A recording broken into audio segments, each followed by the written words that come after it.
Hey everyone, happy Monday. This is another impromptu live stream, but I'm back at you today. What time is it? It is 3 p.m. Pacific, 6 p.m. Eastern. So, hoping to catch the folks maybe on the East Coast who are just getting off work. I've been mentioning the last couple weeks have been very strange, couple months have been strange with my schedule and everything for the live stream, but I always commit to do it at least once a week. And so, here I am. We were out of town last week for my mother-in-law's funeral.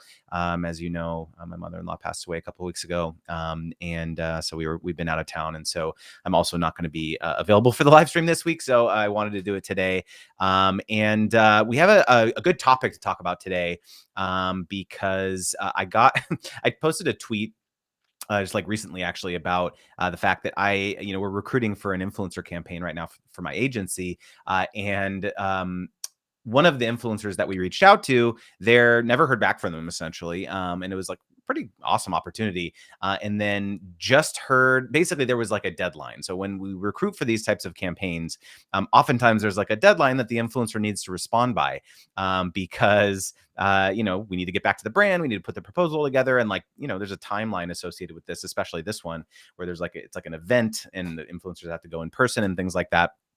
Didn't hear from them. So figured they weren't interested or whatever. And then we heard from their manager today, which was 8 days after we initially emailed them. Oh, they're so excited. They can't wait to participate. And, the ship has sailed basically. We recruited the other influencers and contracted them. Basically everyone signed their contracts. I wanted to talk about this particular topic today because the tweet that I said was like, if you have a manager and it's taking them 8 days to respond, like what is the point of having a manager if you're a creator at that point? Right. So I thought this was a very timely thing to discuss. Hey Hannity, thanks so much for tuning in. Sarah from the Keto Twins. Sarah responded to my tweet on Twitter saying, are you reading our minds? So apparently this has been on your thoughts as well. Wanted to say hello to the folks in the IG chat. Sarah Corliss, thanks for tuning in. Sarah was in the last cohort of my Brand Deal Wizard course. Good to see here, Sarah. Makeup Nicole, Nikita, My Life Documented, Alicia, what's up? Alicia Vega blog. Thanks for tuning in. Okay, so yes, so we're going to be talking all about influencer managers today. If you have any other questions about brand deals, negotiations, feel free to leave them in the chat. Happy to answer those as well. There is a possibility that April may join me for this live stream. I've got a second microphone here already. You probably noticed this is like a different microphone than I normally use because she is out getting I think a pedicure or manicure right now, but she said she might want to stop in on the live chat today. Let's talk about it. So hey, Fixed Point, thanks for tuning in. Keto Twin says we are starting to get managers reaching out to us. So perfect timing. Awesome. Okay, well, this is going to be a good one for you then. Okay, so the first thing I wanted to talk about what exactly is an influencer manager, because I think this is like the first point is like, what exactly are they going to do? So an influencer manager is essentially someone that you add to your creator business to help support you. So there are different levels of support that, managers can do. So a lot of times, influencers will get personal assistants. So these are people who do everything, right? They will actually be physically with you, right? So they're almost, they're like kind of like your personal assistant almost, right? So they're going out, they're running errands for you, they're handling like logistics of things that you need them to help with. If you're doing shoots, like in-person shoots, like Sarah and Emily, I know you guys do a lot of you're doing food shoots all the time. So if you need them to go pick up ingredients or whatever, right? So and then also they, a lot of times, if you want them to, they will actually like handle your emails, reply to comments for you, engage with people in your community, et cetera, right? So that is really kind of like a full service, like influencer, assistant manager type person, kind of a catch-all, right? This is someone who's just helping you manage like whatever you can't do, you kind of delegate it to them. A lot of creators when they're starting out, especially if they have a pretty substantial growth trajectory, they will tap their friends, or like people that they've grown up with that they really trust. And they will essentially hey, can you like help me with my business? I can't, and so it's not really someone that has a lot of experience in the space, but also because you don't have a lot of experience, you kind of like figuring it out together as you grow. I know so many creators that their managers, that's how it started, is they were just like a childhood friend or their best friend or whatever, who also had a desire to get into this space and learn the industry and things like that. So many people have like gotten their starts that way. So that's kind of like one like form of that a manager can take. And then, like Sarah and Emily mentioned, there's a lot of these kind of formalized management companies where it's like not someone you know, but they will reach out to you and say, "Hey, we will help you run." Uh, certain aspects of your business. And so the most common one is your brand deals, right? Because that's the most obvious thing where it's like creators, especially if you're getting a lot of like inbound deal flow, a lot of like emails and inquiries and DMs and things like that from brands and advertising agencies, will reach out and wanting to like partner with you on branded campaigns, sponsored campaigns. And so a lot of creators don't, if they have a very, very full production calendar, content calendar, they don't have time to like get on the phone with brands all the time and negotiate via email and things like that. I do, just like side note, I do teach in my course, Brand Deal Wizard, how you can maintain a very robust like sponsorship strategy for yourself when, even though won't take like your entire day away to do these negotiations. But that being said, there are creators who just they truly do not want to have anything to do with it. They don't like the business side of it, but they know that they need to because it's like, provides an income for them. You can make a lot of money working with brands and things like that, right? So these outside entities will, represent you essentially. And so there are, within that realm, within these kind of formalized, like, talent management firms, there's, like a broad array of things that they can do. So for example, if you just want them to handle sponsorships, that's one thing. But if you have larger ambitions, like you want to, be on TV, or you want to be, you want to write a book, or you want to like, do kind of more traditional media type things, have really, merchandise, or you want to go on tour and meet your followers and things like that. Or there's like so many avenues that you can go as a creator, especially as you get larger. And so you really have to like figure it out. Like what is it that you want help with?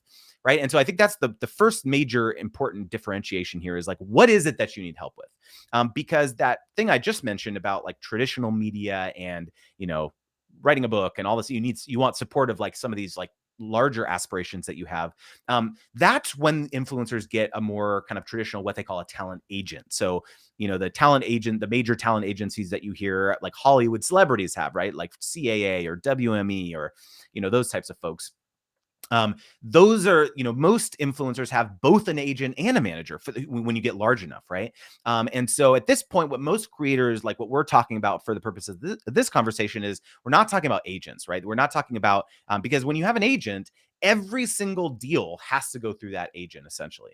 And a manager at that point is the person who kind of handles the direction of your career. So like strategically, like what projects do you take on? What projects do you not take on, right? So it's someone who can help like understand what you're trying to accomplish as a creator, and will say, hey, here's all the like steps that you need to take to like optimize the path or increase the probability of you getting there. Does that make sense? I understand this is kind of confusing, right? Because there's all these like different, like grains of salt that you have to take when you're talking about this.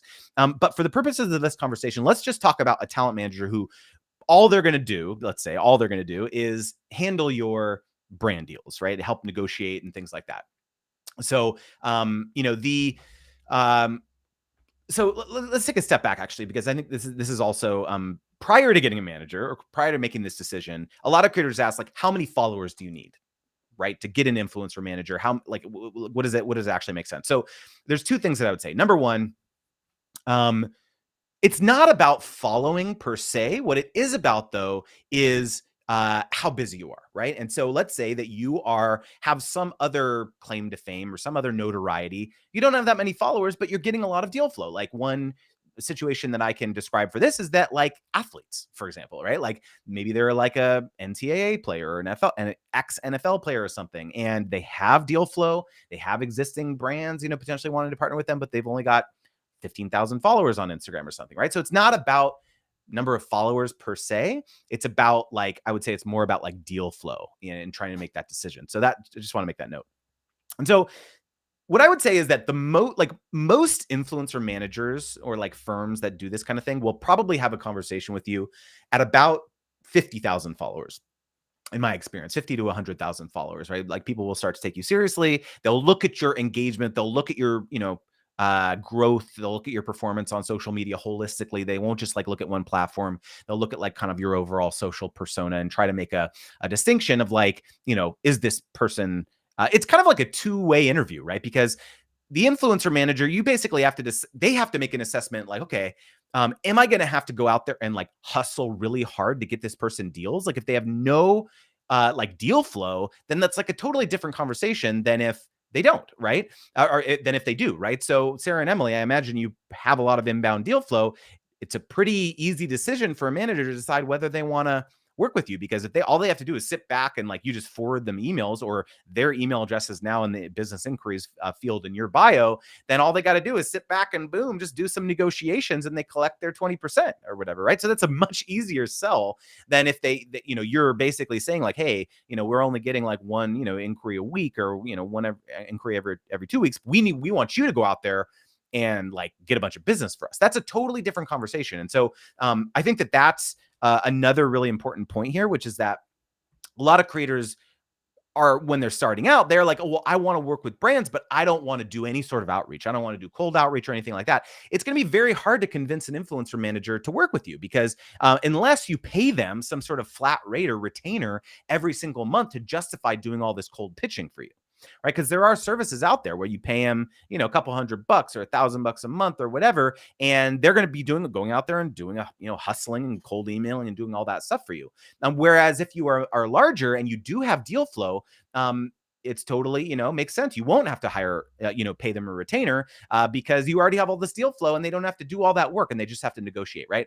So I think that's also another really important point, because you have to look at it from their perspective also, is like, how much work are they going to actually have to do for you? And so in the middle there is this kind of like, like equilibrium, right? Or this balance where you can like strike a mutually beneficial deal where it's like, okay, maybe there are some additional things that you want them to do beyond just the sponsorship negotiation and management stuff. The other thing too that a manager should be doing is helping keep you on track with deadlines, right? So if you have your content calendar, you've got a bunch of different sponsorships lined up, because as if you've worked with brands before, especially if you're juggling multiple brand deals at once, there are calls that you have to have with the brand. And then there's like concepts that you have to submit. And then there's dates by which you need to submit the draft content for review, right? And so there's like all these logistics that if you're paying a manager, if you're giving them 20% in addition to negotiations, they should be like keeping track of all those details for you. So you really have to understand, okay, like if you do want to work with me, what are all the different things that you're going to provide to me, right, for this money that I'm paying you, right?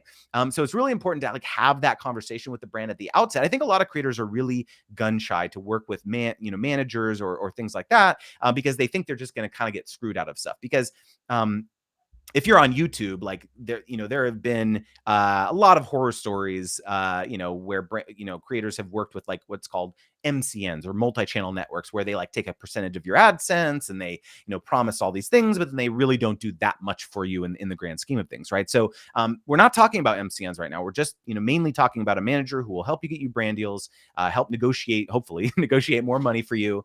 Hey, honey, I'm here. You're here. You're here. Are you ready? You want to like talk? I'm just talking about influencer managers right now and stuff like that. So sure. I have everything ready for you. I was just going to pull up a chair. You want to say hi, honey? Let me get this chair for you. I want the one that moves so I can annoy everyone. You want the one that moves? Just kidding. I'm kidding. Oh. Hi, friends. You want to say here? I'm going to pull this mic in for you. I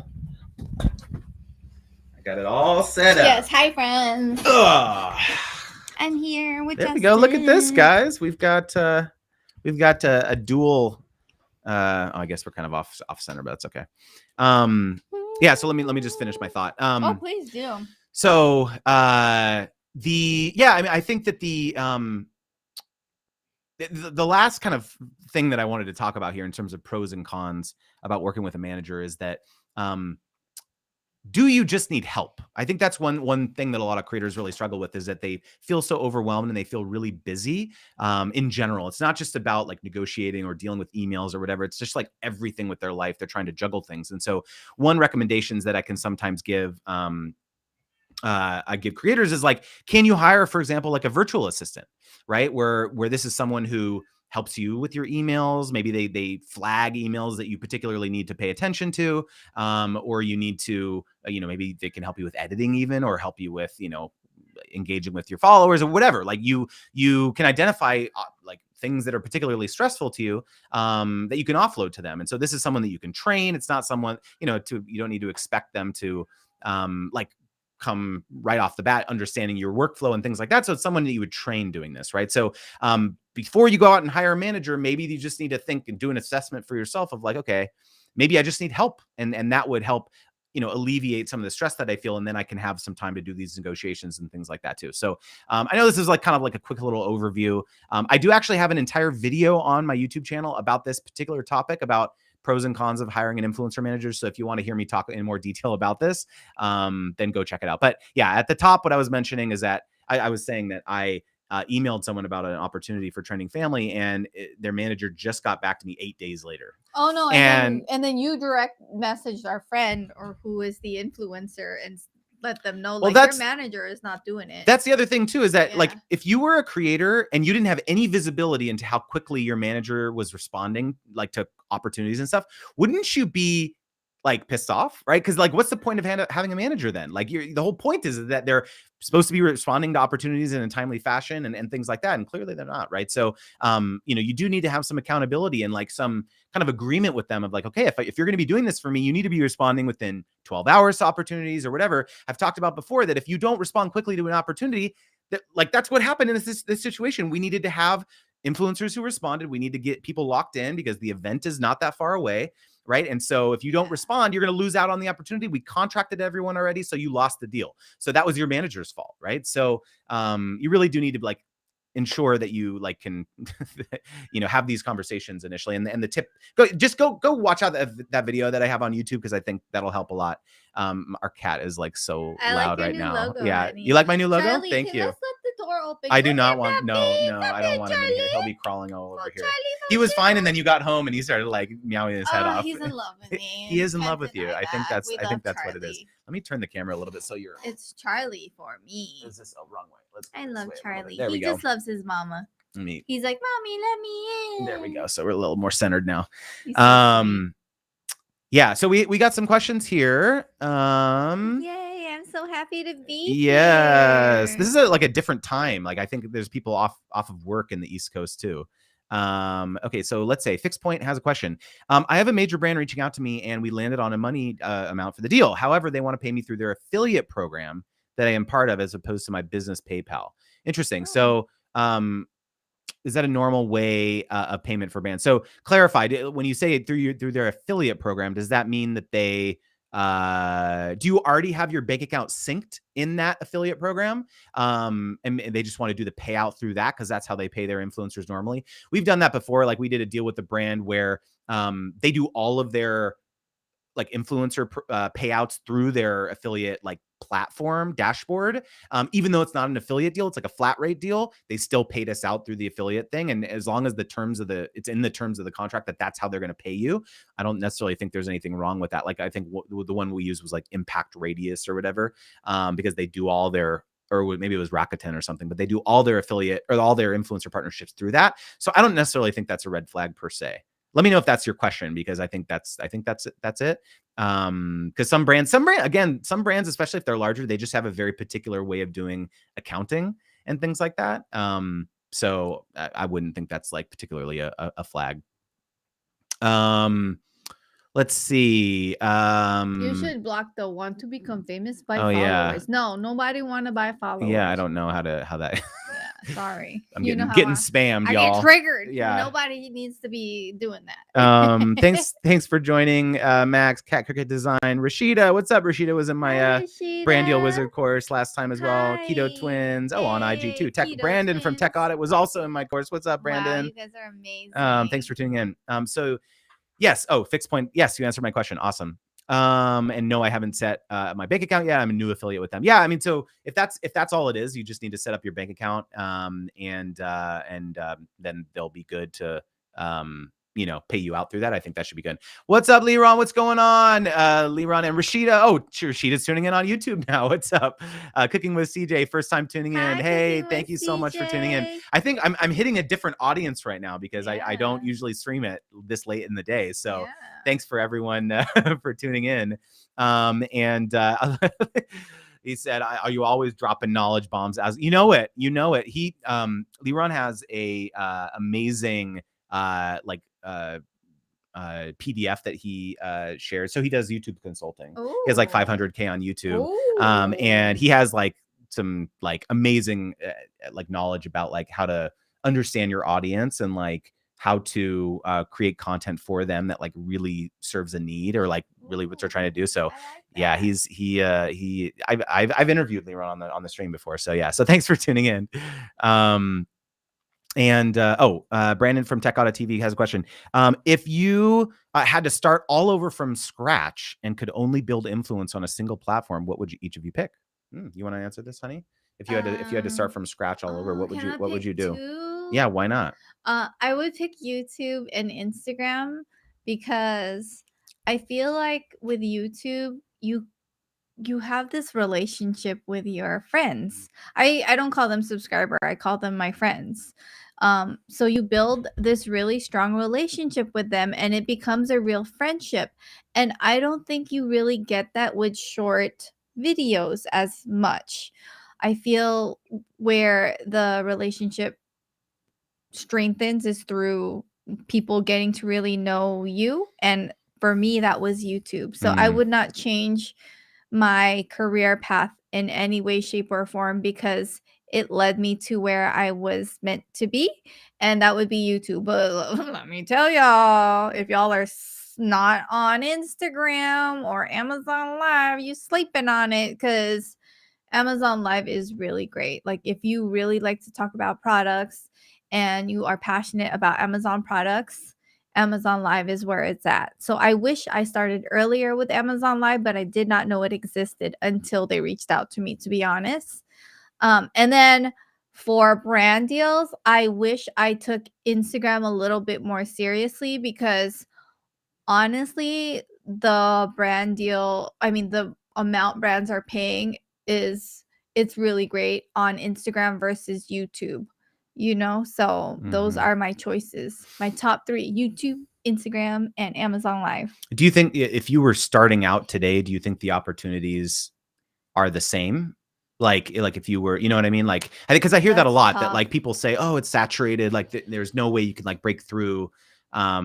Like, what do you think? That's not true because every day there's someone new that's quitting their job and becoming successful. And like there's this one girl, Zozo, or I forgot her name on Instagram, but she does high kicks and she goes, yeah. And I love her. She's from Chicago and she used to work retail and now she lives in this gorgeous high-rise Chicago apartment, super successful on TikTok. So you never know. Like don't think that just because everyone wants to make money off of social media that you don't have a chance, because we all have a chance. I just wish that everyone was fair in this chance, you know?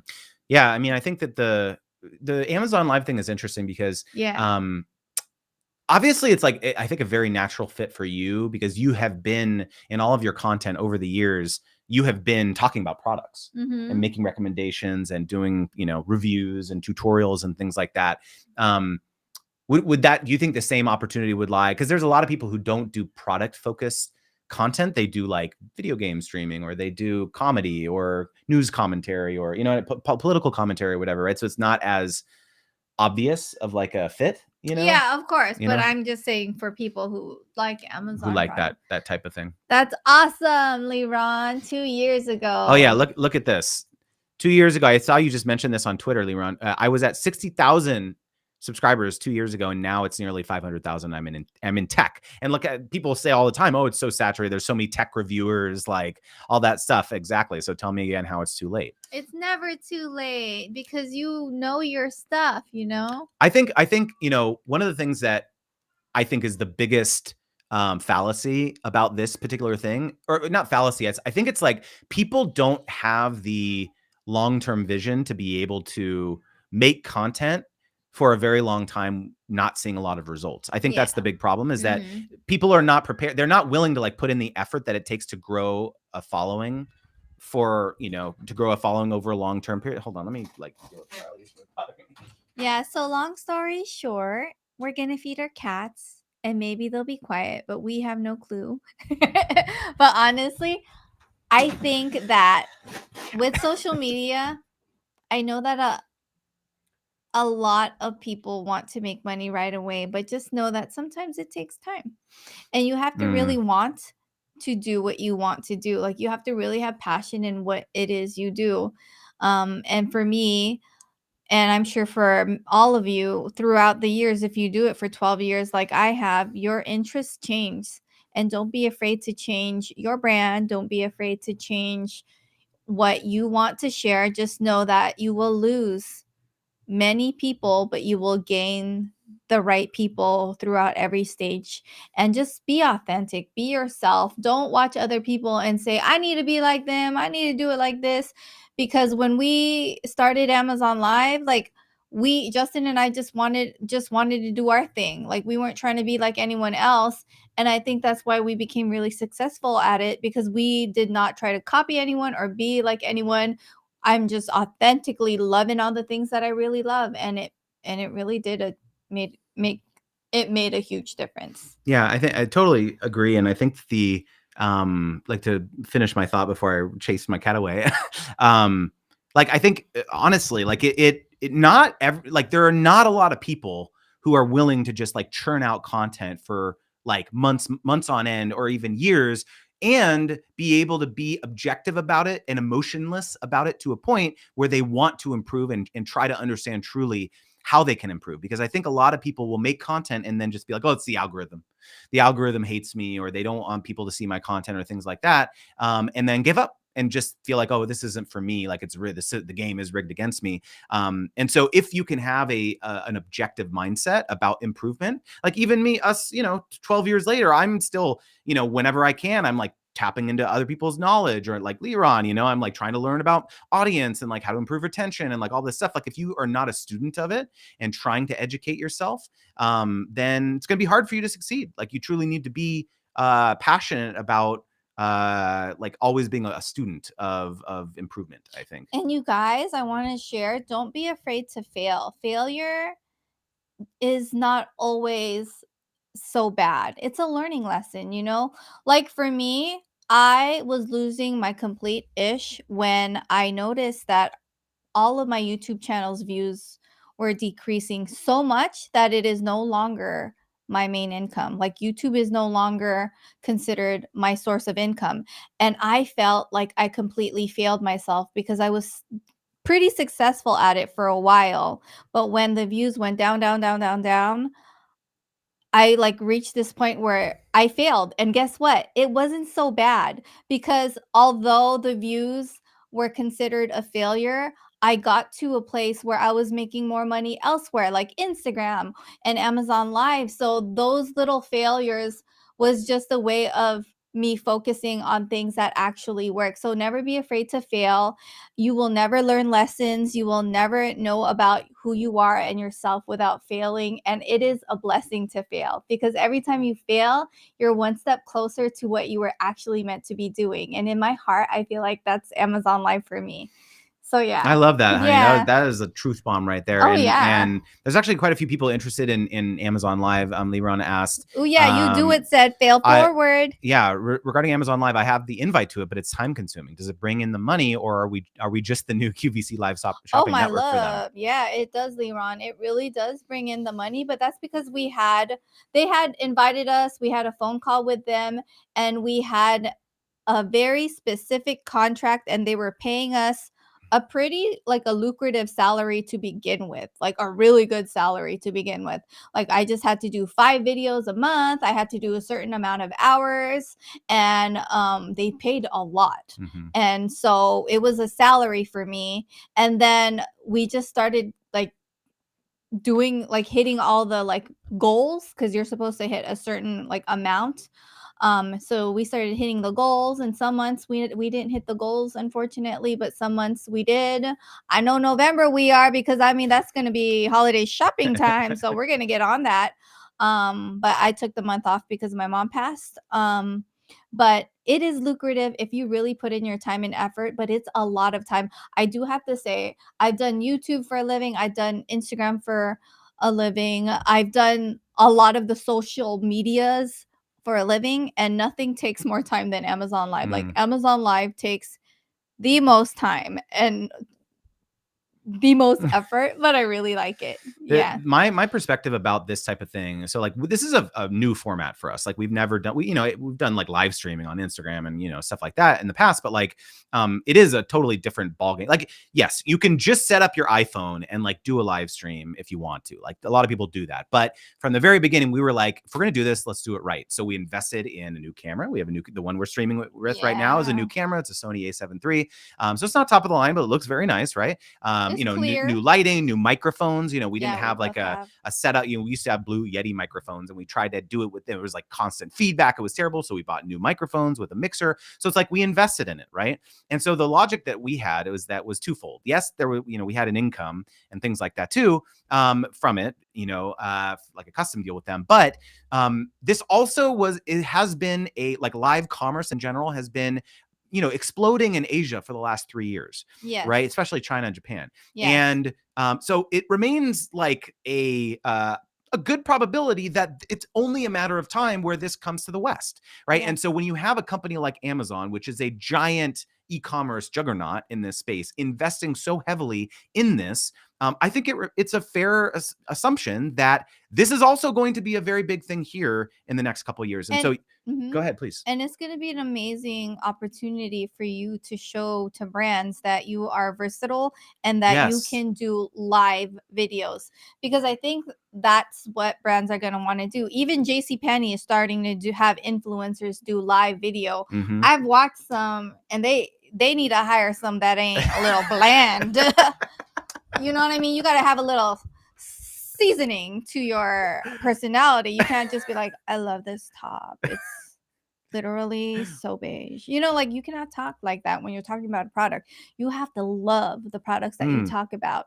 And I think brands will see the ones that are skilled in that and that actually have enthusiasm. And y'all know I live, breathe, and I will die with Amazon. I love Amazon. The last outfit I wear in my grave, I mean, I'm actually going to be cremated, but the last thing I'll ever wear in my life will be Amazon. You know what I mean? Like there is no stopping me in my Amazon love. So that's why I think I do pretty well on Amazon, because I'm actually an Amazon shopper. Well, and that's a great point, which is that it's not just Amazon who's investing in this format. It's Facebook, it's YouTube. YouTube, I just shared a link on my private Facebook group or on Twitter about like they're hiring for a VP of live shopping right now at YouTube, or like they're making it. A lot of the platforms are making investments in this format, so it's not just Amazon. So it's important to know. So my whole point about this, about justifying why you're investing a time commitment for us, we're on all these platforms. Why should we invest all this time on Amazon? Because this expertise that we are honing as creators is going to reap dividends in, let's say, a year or two. It's already reaping dividends for us now, but like especially in, let's say, a year or two when this format explodes. I look at this, and they can hire me. That's the thing. I look at live commerce as how YouTube was 8 years ago. Like people were not like, oh, like, you're working with YouTube creators. Like, I don't know. Like, but now it's like obvious. Of course, you're going to work with YouTube creators. I think that's live commerce creators. It's going to be like in 2 years, it's going to be like, of course, I'm going to like work with live commerce creators. It's like not even a thing, not even a question, right? So the expertise, like April said, it's not just about hiring you to leverage your organic like distribution on your platform. It's also going to be like, oh, like we have our own, the brand, we have our own platforms and we need hosts. We need people to like live stream on our platforms. And it's so super easy. They just send us their link to their server and we come in from our comfort of our home and we host live streams for them on their Amazon page or on whatever page, on JCPenney's page, whatever. Right. So it's like, it's this expertise that we're honing. Just today, I just got off a call with a toy brand and they're doing a live Black Friday or like holiday shop-a-thon on Amazon. We're not doing the live stream, but they're doing the live stream and they want footage from us that they can incorporate into their live stream. They're paying us 5 figures to do it. So like they found us from Amazon, right? So it's like the opportunities that will come to you are not just about leveraging your platform, but it's also about these other ways in which they can utilize your expertise. So hopefully that Rashida said, would you be willing to talk through the process of producing an Amazon Live? I'm totally lost with it. Maybe in another cohort. Justin should teach a course on this because it's very detailed. But I think we're doing a great job. And Amazon has even asked us to do panels because they see how well we do like the short videos and just being authentic. But y'all should practice, like it's good to know how to do it all, because then brands can ask you, they're like, oh, can I have your rate for Instagram, your rate for YouTube, your rate for Amazon Live? Like, you can charge so much. Yeah, Leron came up with the title for the course already. He said, "Make new course, guys. Make 10,000 from Amazon Live like a pro." Yeah, make 30,000 I from know. Amazon Boom. Live like a pro, my friend. Make it all, my friend. Yeah, Brandon had a question here about factoring in the time it takes for both Amazon Live and Amazon Shoppable videos. Which would you say has the better ROI? Shoppable videos, Yeah. but do your Amazon Live and then cut those videos, edit them, cut them, and then upload them, and then you're killing two birds with one stone. That's what And you that's can what we hire do. an editor. We hire an editor who cuts our videos, and then Justin will upload the shorts, and it really makes a huge difference. And here's the thing with the brands. Brands, when you do an Instagram post or a YouTube, some of the, they'll have that, clickable, trackable link. But with Amazon Live, they can see how much you've sold, like, immediately. They can see it through the analytics. One time we were selling Hoover vacuums, like how much? $30,000 No, worth of like 70,000 a month. $70,000 a month of in one product of like, Hoover vacuums.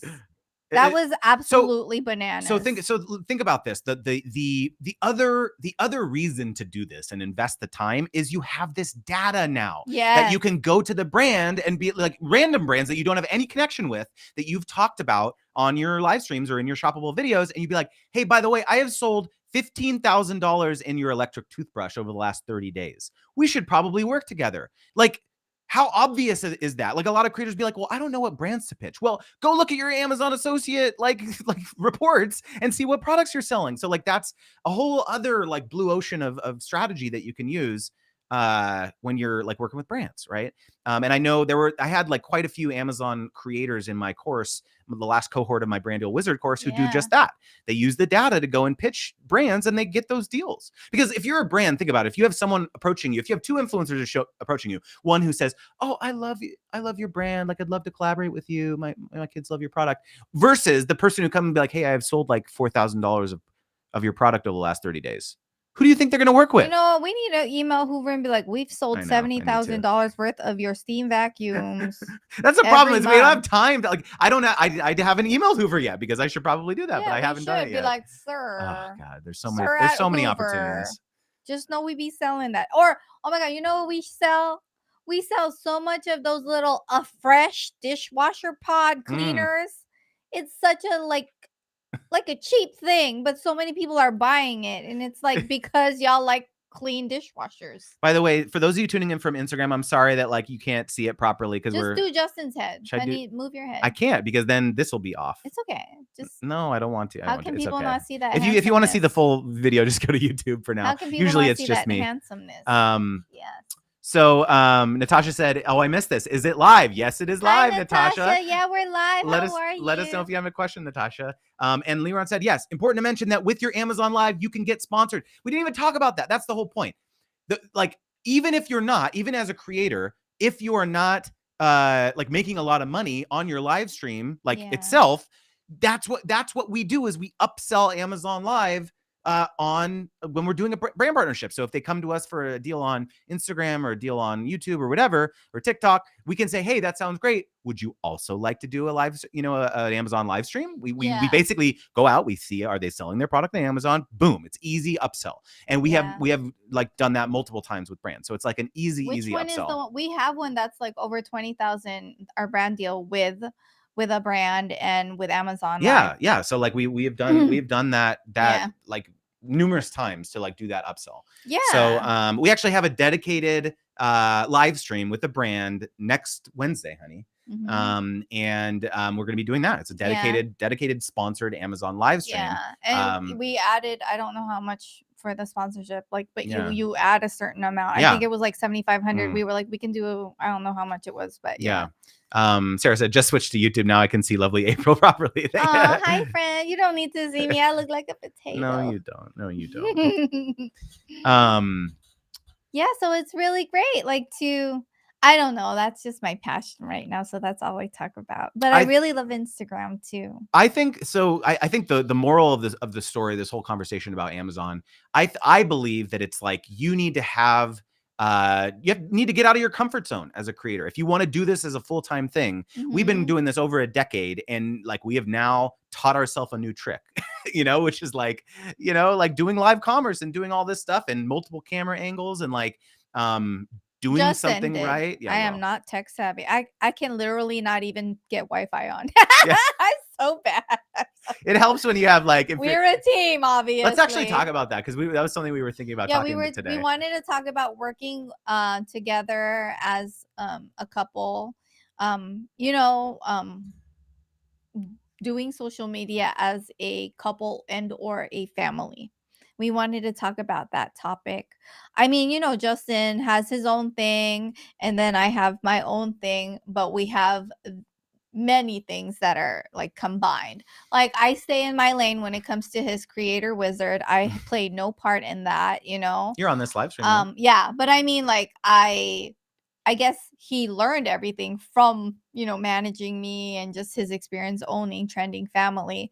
But that's something that he does all on his own. I am not part of it at all, right? And then I have my social medias that he does not play any role in telling me what I should post and shouldn't because Lord knows don't nobody tell me what to post because I am my own person, And back then, dude was trying though. He was like, "Oh, I think no, I think not.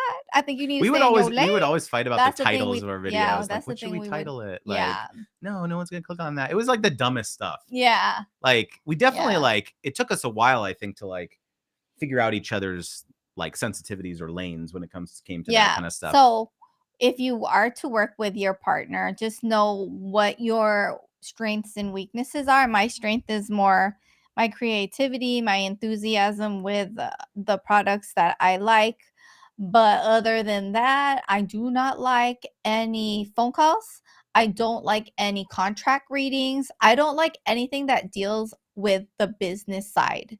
You know, Justin does all the back and forth about the rates, but I do have the last word with the rate because if it's my brand deal and they reach out to me, I still have the last word on whether or not I choose to do it.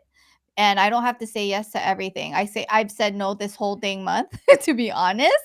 So yeah, and I like that. I like that I have the freedom to say no. I like that I have the freedom to choose and the freedom to pick the idea around the brand deal. Yeah.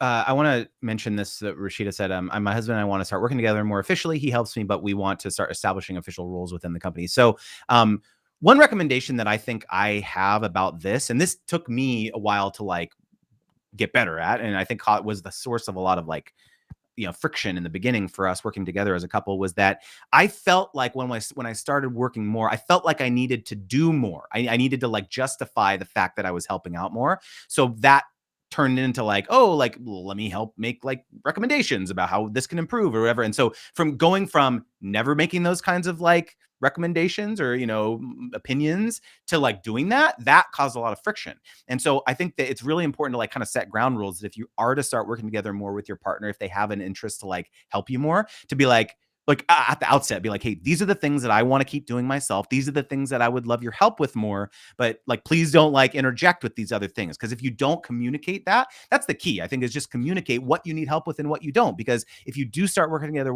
more with your partner, they're going to feel as though you want them to take on these other like roles and like, oh, help me with all this, help me with all this. Yeah. And like, let's talk about one issue that I think like was apparent for us in the beginning, which was that I have never been. Then why are you getting loud? What?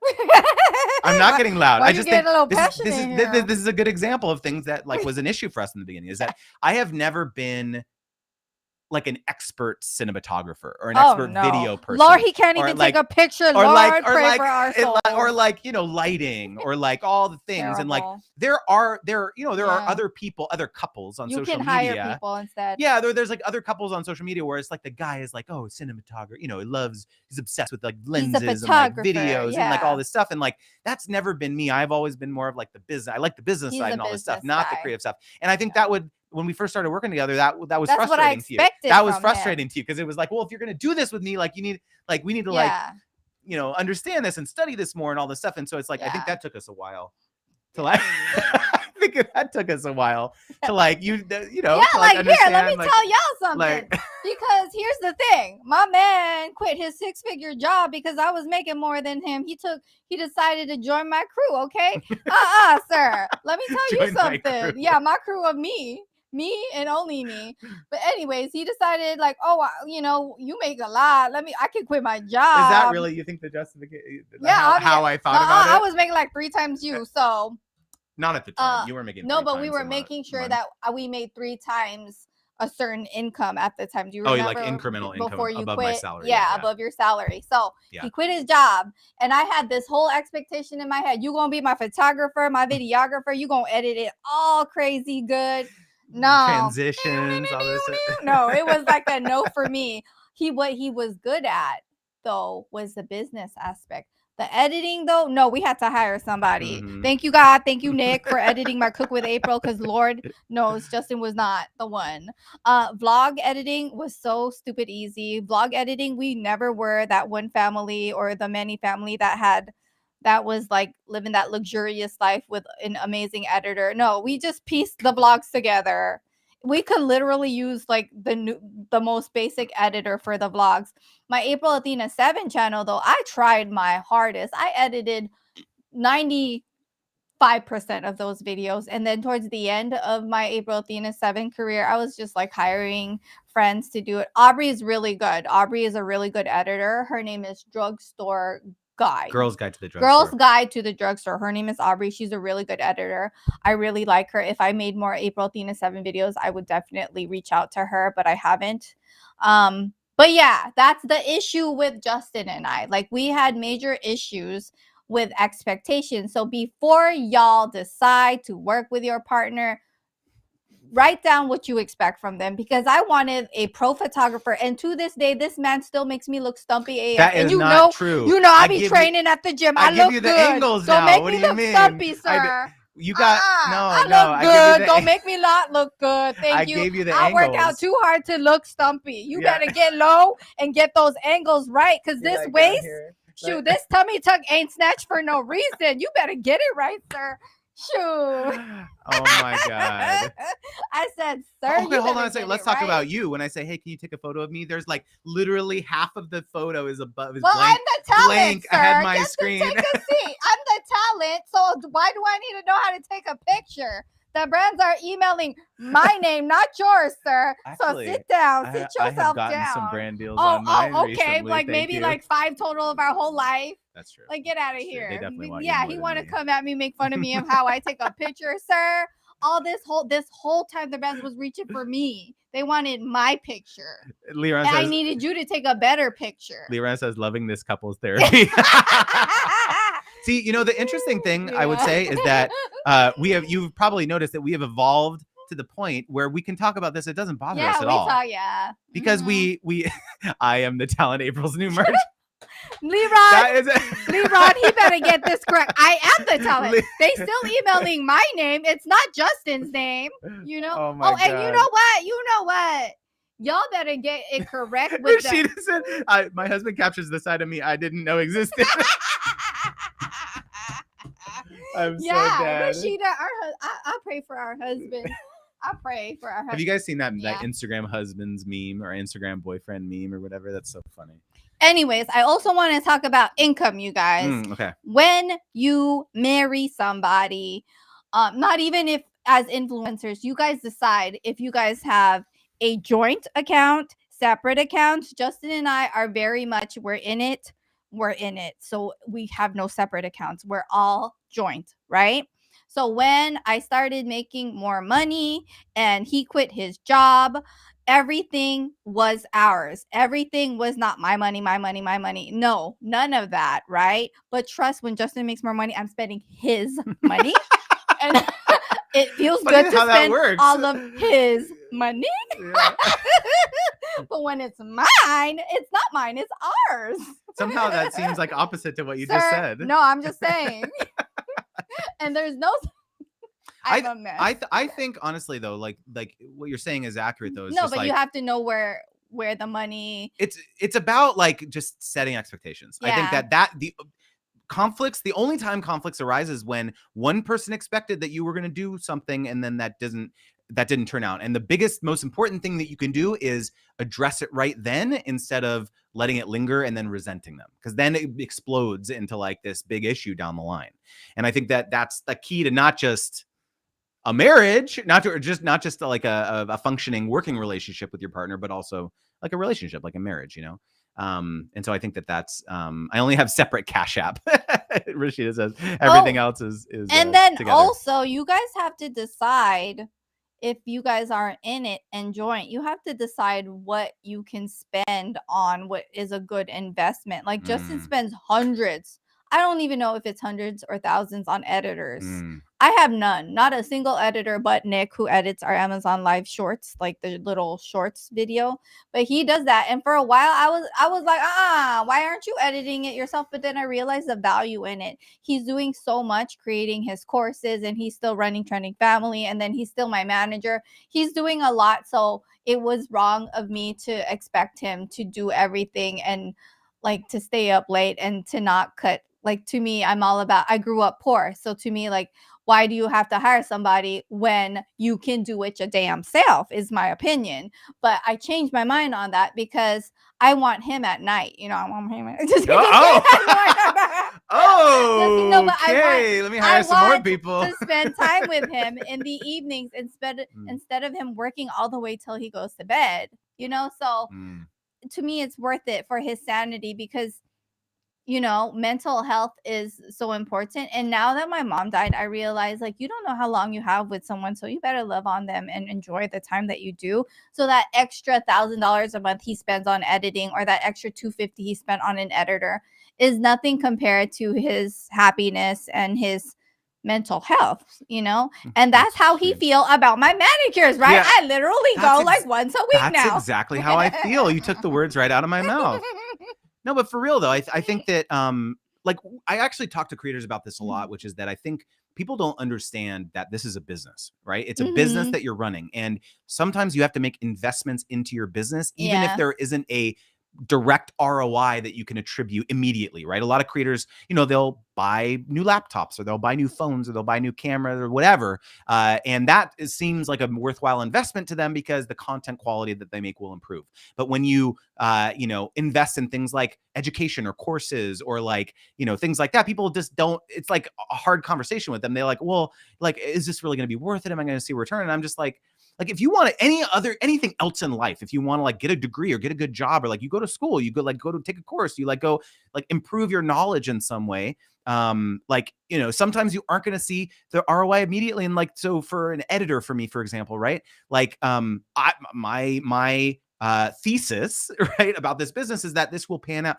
Like, it has already started to reap dividends with my courses and things like that, right? So it's not just like a direct ROI, like, oh, I'm making the same amount of AdSense as I am on the video. No, that's not the point. The point is that I'm monetizing in other ways in the business, and it's all going to come back around. It's already started to come back around, you know, after investing in this for, let's say, 6 months, having an editor. So you have to have that kind of a longer term, I call it like a longer term thesis as a creator, that whatever you're investing in, you are going to see results, you know, in like 6 months or 12 months or longer sometimes too. And you have to have the guts to make that decision, I feel like. So I'm proud of you, like, that you may, you know, you have that perspective. I let Justin recently invest in a $10,000 course.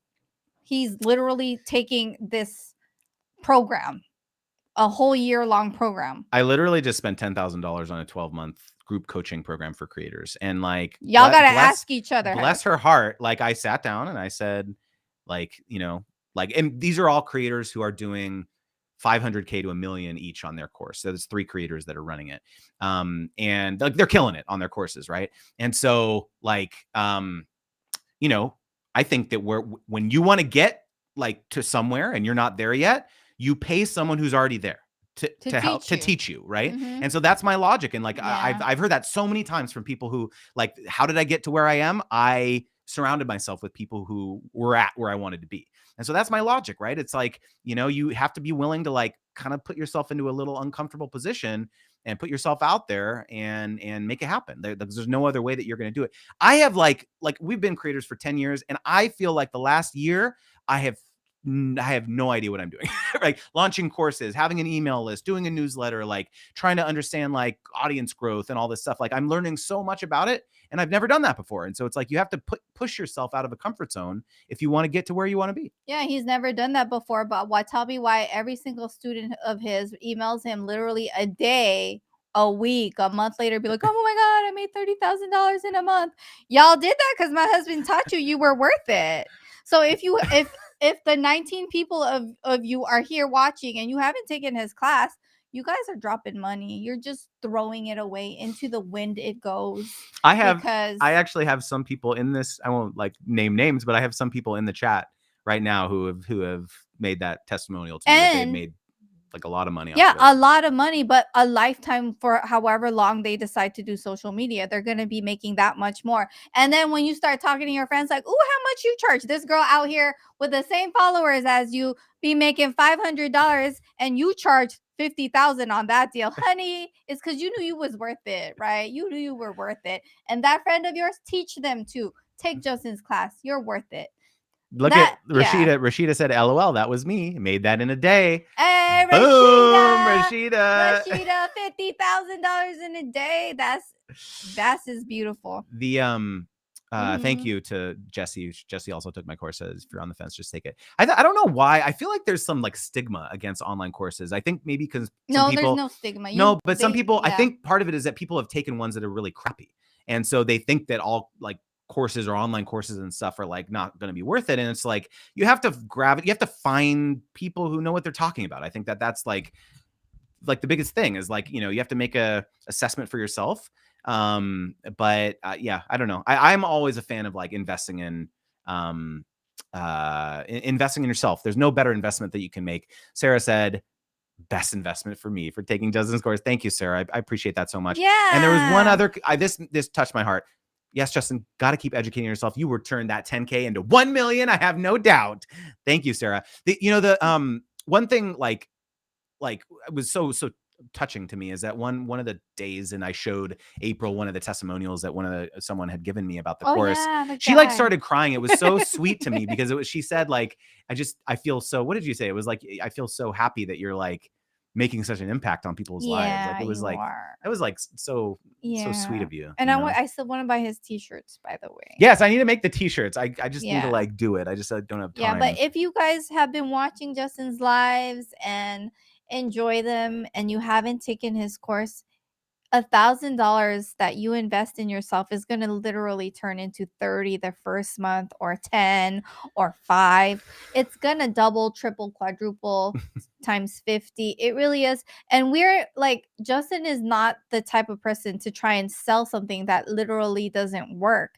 His first student she's killing it. Every single one is killing it. Every single one who's taking it has learned so much and knows so much versus a regular uninformed influencer who just started. Like you guys know how much you're worth. And Justin, he is not the one to like tell you this without experience. Like we said, it's been 12 years of us doing this, and some months are 6-figure months for us, and I'm not a flashy type of person, so people probably think I'm some homeless, I don't know, some girl who don't make money, and you guys can think that, but I never share numbers, but I do now because it's the only way to convince you guys to take Justin's classes. I'm not one to be like, oh, like, you know how you see people on social media bragging about how much they make. I am not that person, but I will be that person for Justin for these moments in our lives, because it really happens. Justin can show you receipts of like the months that we make 6 figures. Never in my life did I think I could make 6 figures in a month. I was a teacher and I loved my job, and I am forever grateful for all the preschool teachers because, they're taking care of my kids right now while I do this live.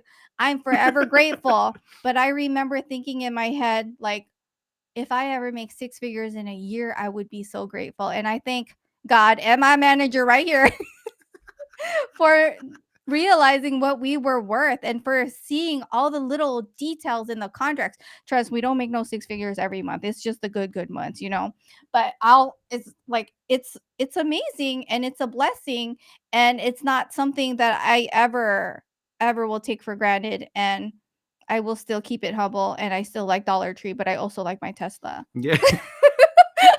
It's a little bit of both, keep it humble, shop at Dollar Tree with your Tesla. Yeah. I'm so dumb. I I was actually chatting with Bobby and Saba about that. Like, money is whatever you want to spend it on. But to me, money is the best when you can be generous with other people. And I think we've done an amazing job with that. Yeah, no, I totally agree. And I think that the one difference I think between other courses out there and the ones that I am planning on teaching, not just the current one that I have, is that I think you really need to have a perspective in any negotiation. The way in which you can come out, the goal that you want after any negotiation is to come out where both parties feel like they won.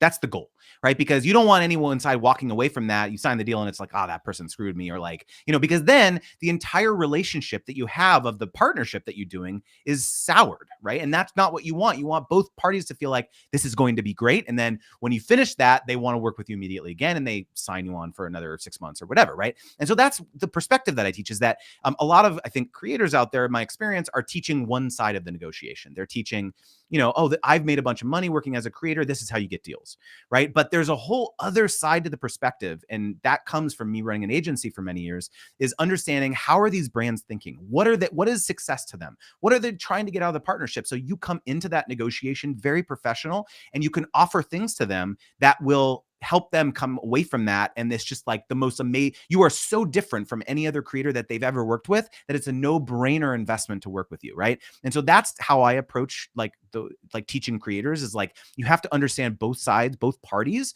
to ensure that you can have a long-term career as a creator, because so much of like your career is going to be repeat business. It's not just about finding brands, pitching brands, constantly hustling all the time, because then you're just going to exhaust yourself. You're going to get burned out. Like a huge percentage of the brands that we partner with on an ongoing basis are brands that we've worked with or agencies that we've worked with in the past. So it's about nurturing these relationships, helping understand how you can, again, like provide them long-term value. And Natasha had a really interesting note here, which is that maybe you should have your courses evergreen, have a free webinar, and then upsell the paid course at the end, run an ad to the free webinar, so your course becomes an ATM machine.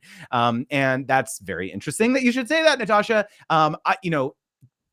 My current plan, and this is as good a time as ever to mention this, but my next course called Gifted to Paid, I saw some other people in the chat asking about this.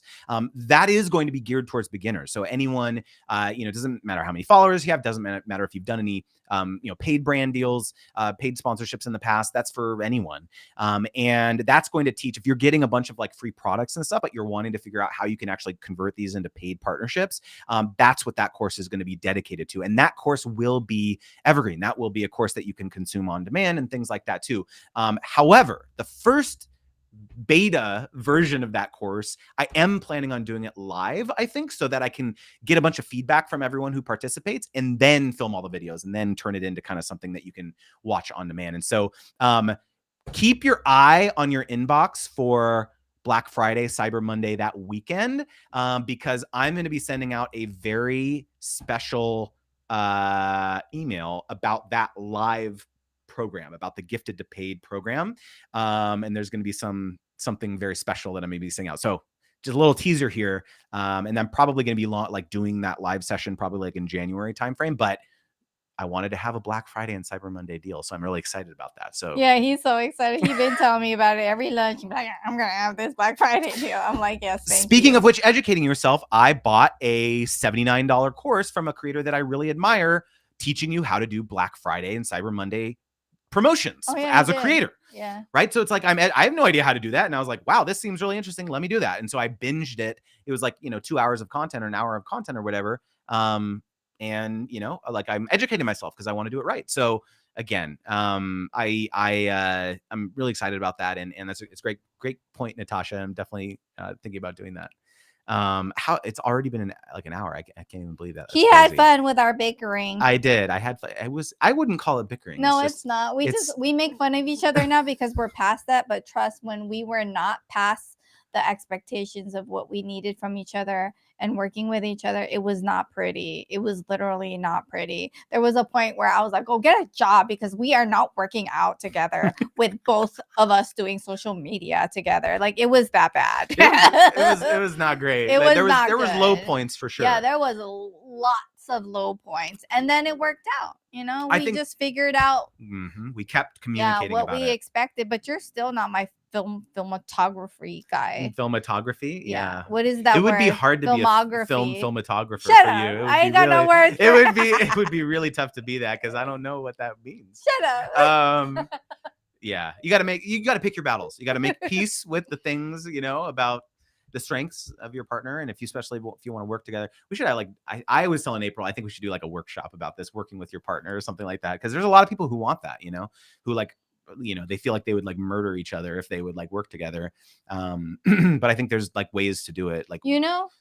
I follow people on TikTok that became famous on TikTok as a couple, and they had to take relationship breaks because they said, I like being together as a couple, but mixing business and work and feeling like being a couple is work, that it gets tricky. So never feel that way and learn boundaries. And the reason why I'm saying this is because when we were daily vlogging, there was no such thing as boundaries because we had to vlog every day and it felt like a trap. That's why we stopped daily vlogging.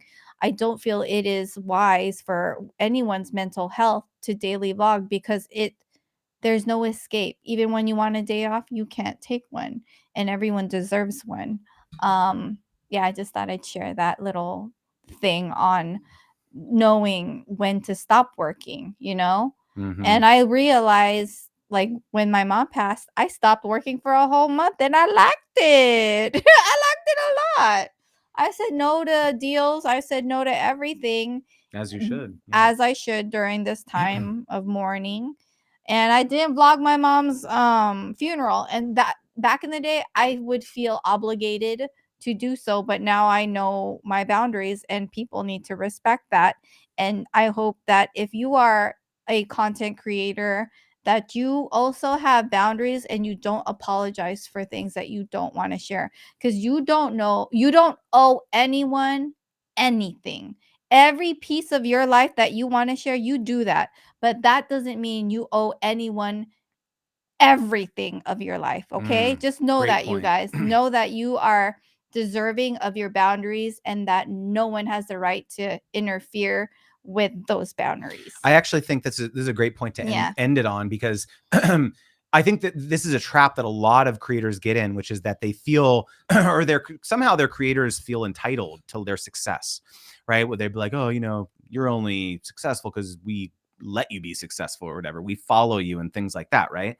And so that is absolutely not the case, because yes, obviously having following and influence and things like that is a reason why some, brands want to partner with you or something like that. But you bust your butt as a creator, creating content, being consistent, being persistent, right? So it's don't let anyone, I think, especially followers, gaslight you into thinking that you are not deserving, or it's not like they somehow deserve all of these things that they're asking for. And like April said, you make the choice. This is your community. A good example of this is for example, if there are people being toxic in your community on YouTube, for example, or other platforms, because what happens when people leave toxic comments, everyone it snowballs. Gravitates to that. It's oh, this person says something, I'm gonna say something back, and then it just goes back and forth, and it just becomes this cesspool of toxicity. And it's no, you are complete within your rights to delete, block, mute, whatever you want. You get to decide whether you want to foster a community of positivity,